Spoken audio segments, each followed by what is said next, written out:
Bismillahirrahmanirrahim. Oke. Gini masuk nggak? Tuh kan, itu masuk aja. Ini lagi Nggak pinggir. boleh. Nah, Nggak boleh. Oke, dah. Oke. Bang Haji, Bismillahirrahmanirrahim. apa kabar? Jangan lupa King Saiful Jamil namanya. ya. Oh, iya, Izin. Oke, Baik, Bang siap. Haji. Oke. Apa kabar Bang Haji? Alhamdulillahirabbil alamin. Rabbis syrih sadri wa yassir li amri wa huldatan min lisani yafqahu qawli. Sehat alhamdulillah. Bang Haji ini ada agenda apa malam-malam ini di sebuah Malam hari ini saya dipercaya mengisi acara di sebuah pernikahan. Kebetulan bapaknya itu adalah pengumpul artis. Pengumpul artis zaman dulu sampai zaman sekarang, dan saya diundang untuk bernyanyi di sini memeriahkan. Suruh ngisi acara, terus juga ya alhamdulillah pulangnya diamplopin gitu kan. Jadi ya berkah. tentu bersyukur aja jadi manusia ya. Yang penting satu, harus selalu ingat sama Allah, sholat tepat waktu, terus juga tidak boleh yang namanya mau diperbudak oleh dunia. Kita boleh cari dunia, tapi pada waktunya sholat ya sholat. Sekarang saya mau begitu. Itu aja sih. Artinya nggak ngoyo banget sama Dunia, iya saya kayaknya udah. Siapa sih yang nggak pengen kaya, ya kan? Siapa sih yang nggak kepengen jadi orang berharta gitu kan? Pasti semua pengen gitu. Cuman sekarang saya cari gimana caranya supaya antara dunia sama akhirat itu kalau bisa berimbang, walaupun tidak akan pernah berimbang ya, tapi berusaha mencoba dari mulai dasar dulu lah. Udah azan langsung sholat gitu, karena buat saya tuh itu sangat penting ya. Kayak ibaratnya kayak bos gitu kan. Bos kalau manggil aja, kalau kita entar-entar bisa kena SP kan gitu. Apalagi Tuhan, panggilan Tuhan kan gitu. Jadi tadi saya pamit dulu sama teman-teman, saya sholat isya dulu berjamaah. Bukan sok-sokan gitu, bukan sok suci gitu. Ya tujuan kita kan menjadi orang suci, makanya kita belajar. Kita tujuannya apa namanya supaya on time gitu loh. Ya kan, bekerja on time. Masa kita pada saat kita dapat panggilan sholat kita tidak on time, itu gimana sakitnya gitu kan. Ibarat kita manggil orang, sini, orang yang tar, kan kesel gitu kan, apalagi di panggilan Tuhan gitu kan, ayo sini sholat ya, ayo menyembahku, terus yang nurut langsung, ya aku mau ikut, wah nanti apa yang diminta insya Allah akan dilaksanakan, akan terkabulkan. itu sesibuknya King Saiful Jamil sendiri tuh sesibuk itu gitu. Wajib. Maksudnya, meskipun udah azan Harus, dari zaman dulu ya, saya tuh dari zaman SMA saya udah mulai menerapkan seperti itu. Waktu saya, misalkan kadang-kadang lagi syuting live, ya kan, mau live di TV manapun, kalau udah waktunya sholat, saya bilang mohon maaf, saya bilang gitu. Makanya di kontrak saya itu pasti gitu.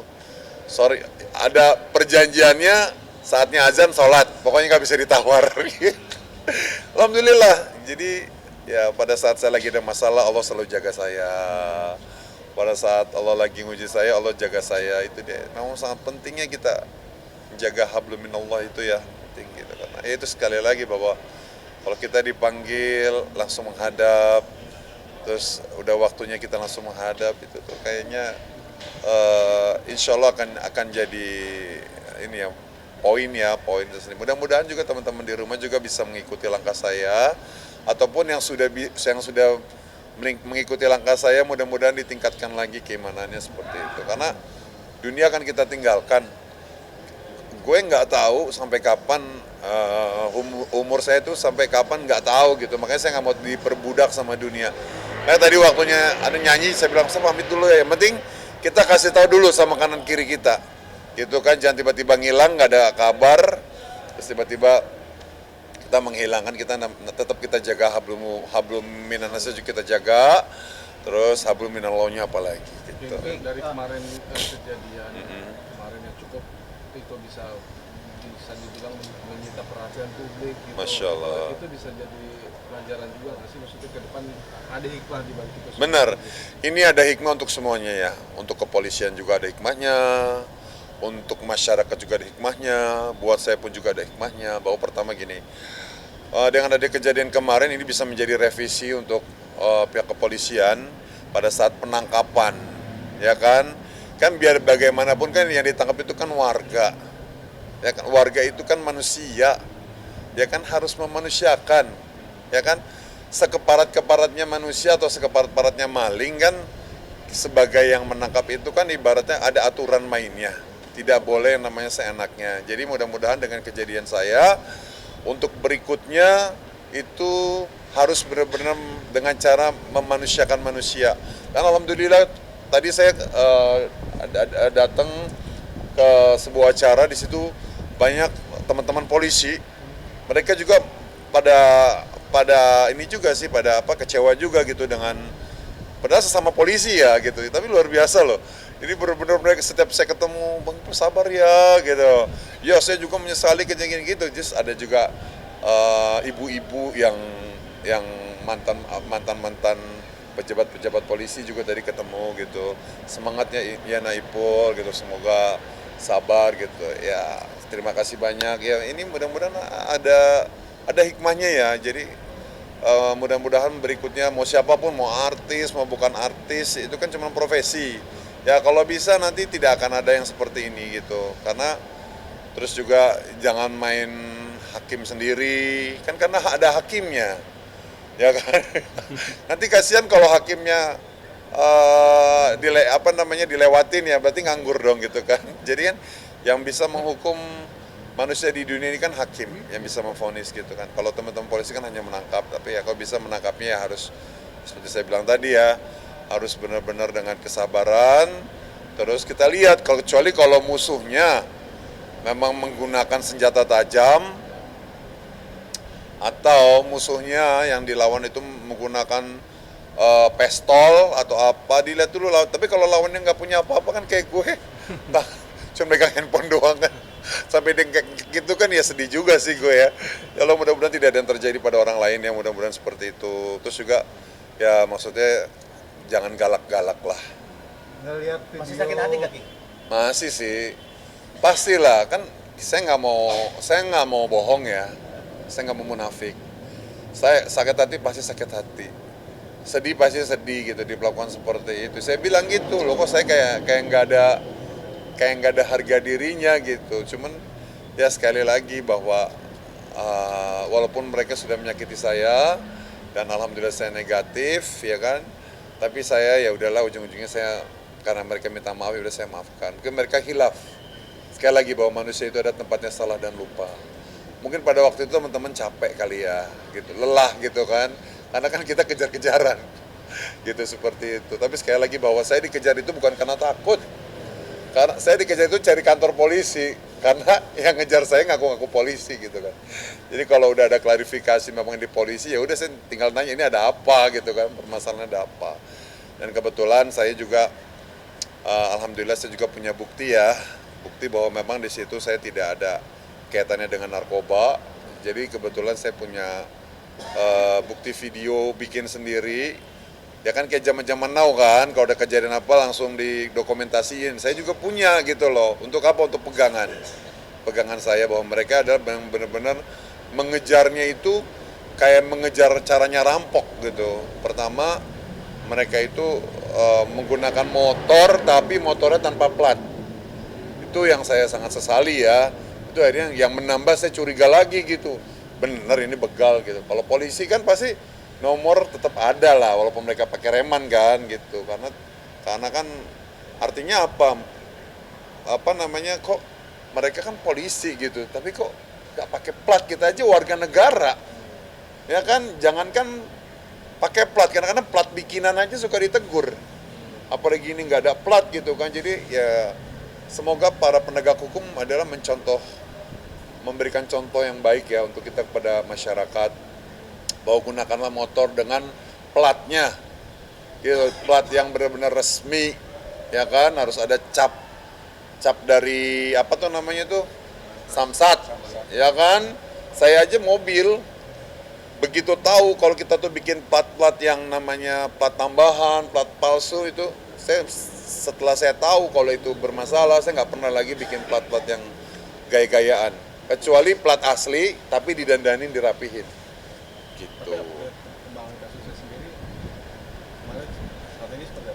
Kasusnya sendiri sih ya alhamdulillah walaupun saya tidak menuntut, tapi saya sangat minta mohon ya.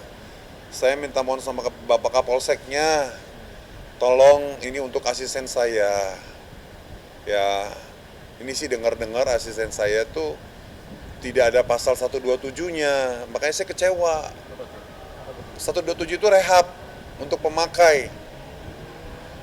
Jadi tetap Mudah-mudahan ini rumors ya, artinya jadi asisten saya ini dipasalkan sebagai pengedar gitu loh, kan artinya penempatan hukumnya kok nggak sesuai gitu loh. Jadi saya sangat minta bantuannya, tolong disesuaikan dengan kelakuannya gitu loh. Kalau memang kelakuannya dia pemakai, ya tolong diterapkan pasal rehabnya gitu loh. Seperti artis-artis lain kan begitu kan, walaupun mereka sering bolak-balik, ketangkep berapa kali, memang dia pemakai.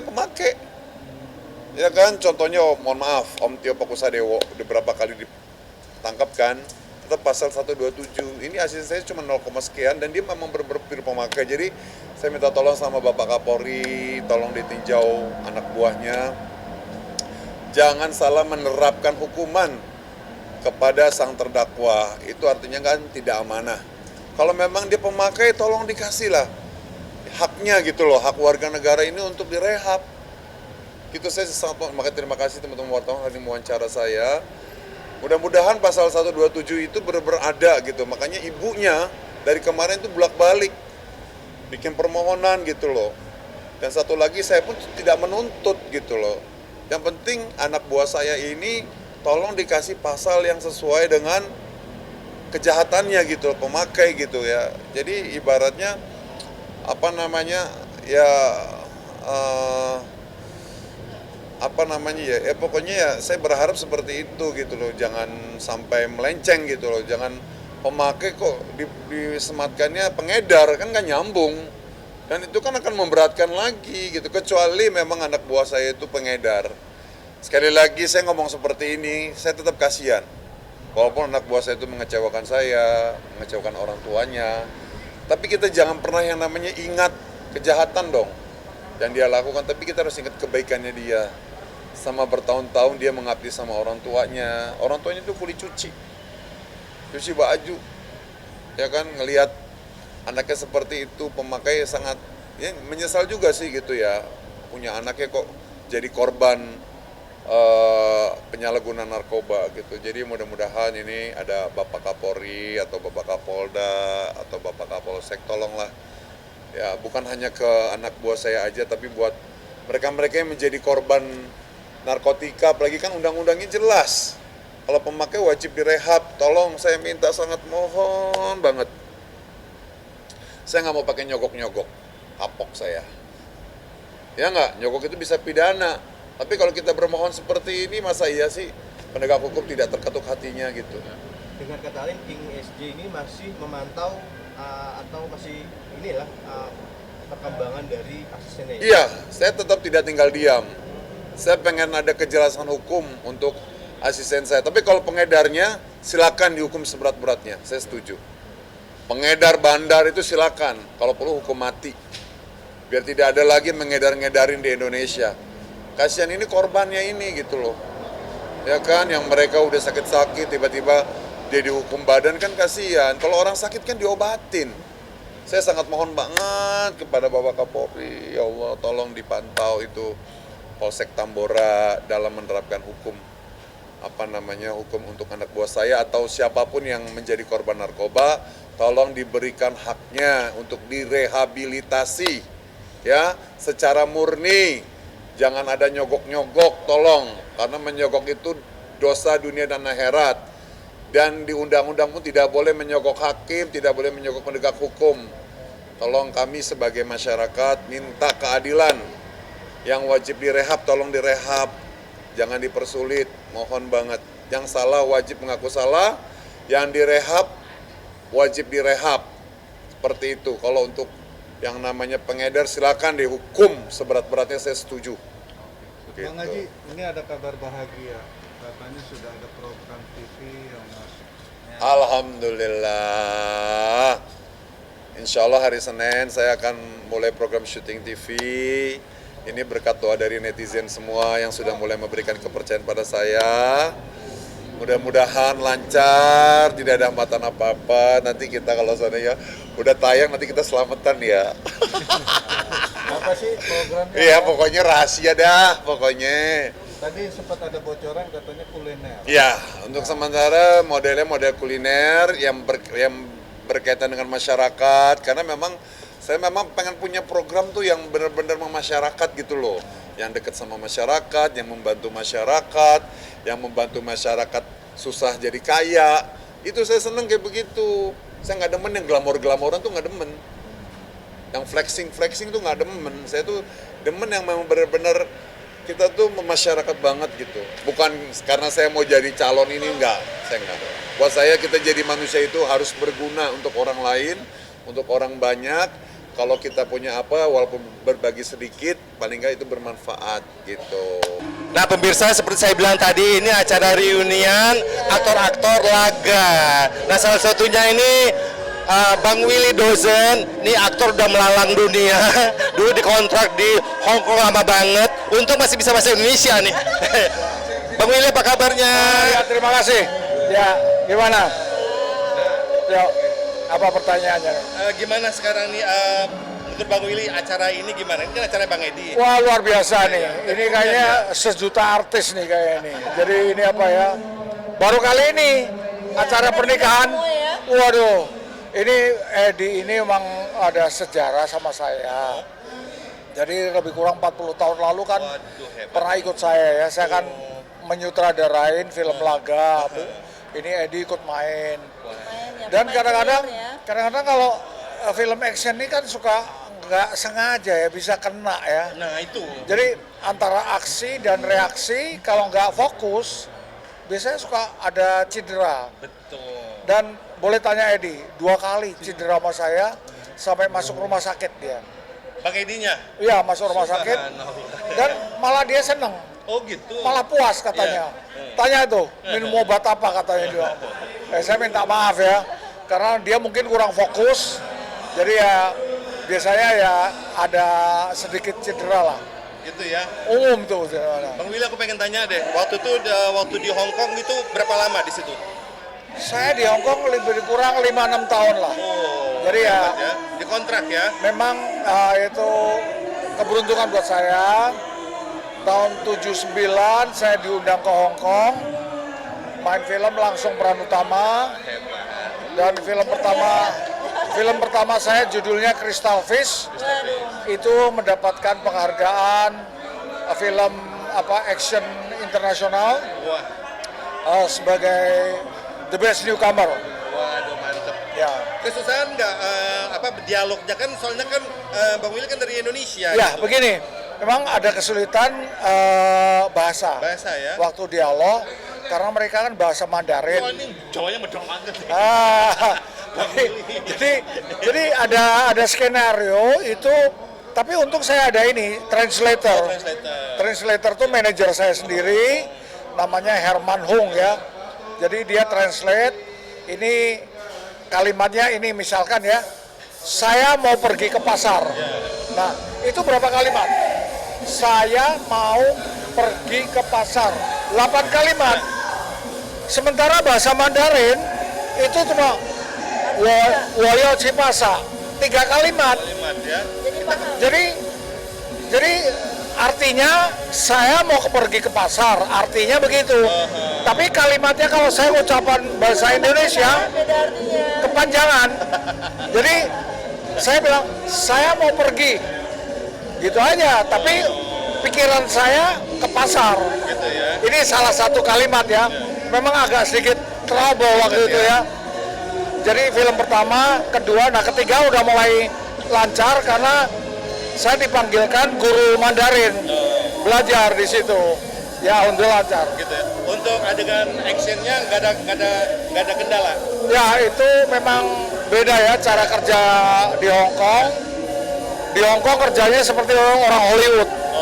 Gesit, cepat, timingnya juga temponya tepat semua. Oh, speednya tuh ya. Ya, katakanlah kalau calling jam 8, jam 6 tuh udah di lokasi. Kalau Indonesia kan enggak. Iya, jam 8 jam 12. Ya ini Tadi bisa barengan sama Kak Beta gimana tuh? Bisa sama anaknya sekalian gitu, silaturahminya masih terjaga. wah ya luar biasa. Ya memang sejak 6 tahun 7 tahun kan Beta sudah sungkem ke saya. Artinya udah kita menjadi keluarga besar. Jadi udah seperti keluarga ya. Ya, jadi ya itu bersyukur, mungkin juga ini semua kehendak Tuhan ya. Jadi kalau saya ngatur mungkin nggak bisa. Jadi sama istri saya juga sayang, istri saya juga menghormati. Ini luar biasa, Jadi luar biasa. tetap baik ya. Ya, sangat baik. Ya, satu sabar, bijaksana, tidak ego. Jadi saling menunduk, Menghargai ya. saling menghargai.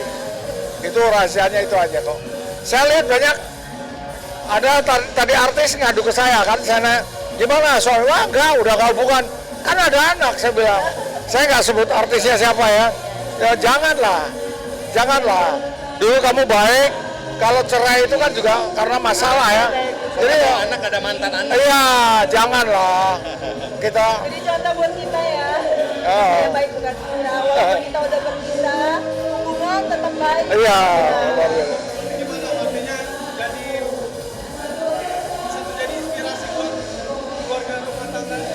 Iya, Ya itu modalnya bijaksana, menghilangkan ego.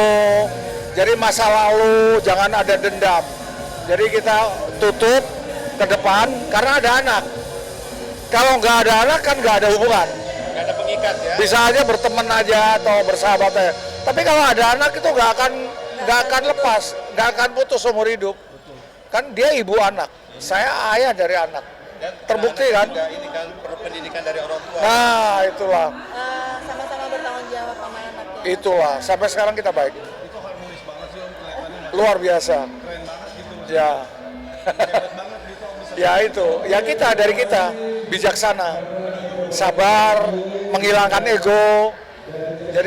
Jadi melupakan yang lalu aja udah. Ya, manusia pasti punya masa lalu kan. Ya, itu aja. Nah itu berkomunikasi artinya untuk anak-anak sendiri itu langsung Oh, tiap hari komunikasi kok.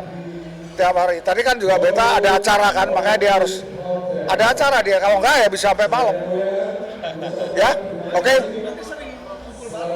Sering. Besok kita kumpul bareng makan siang di Pondok Indah Mall, di restoran ramen Serok ya. Kita udah janjian. PIM 1 ya. Ramen. Besok kita kumpul karena yang si kecil tuh ulang tahun besok. Kumpul. Cuma Kita juga datang. oh pasti. Cuma Leon keluar kota kan besok. Besok ada acara keluar kota. Leon mungkin nggak hadir. Besok kita kumpul. Leon udah punya acara sendiri ya. Besok pagi udah berangkat ke mana ya? Gorontalo atau mana tuh? Ya. Ya itu dengan sendirinya. Itu juga mungkin restu Allah Subhanahu wa taala. Itu mungkin itu aja. Ya. Oke. Udah cukup. Tambahan lagi. Nah, demikian tadi bincang-bincang dari aktor senior Willy Dozen. Makasih Bang Willy, mudah-mudahan sehat selalu. Sehat selalu. Nah, pemirsa masih banyak aktor-aktor dan artis-artis lain dan kami akan mau culik dulu. Iya, culik. Kita culik ya.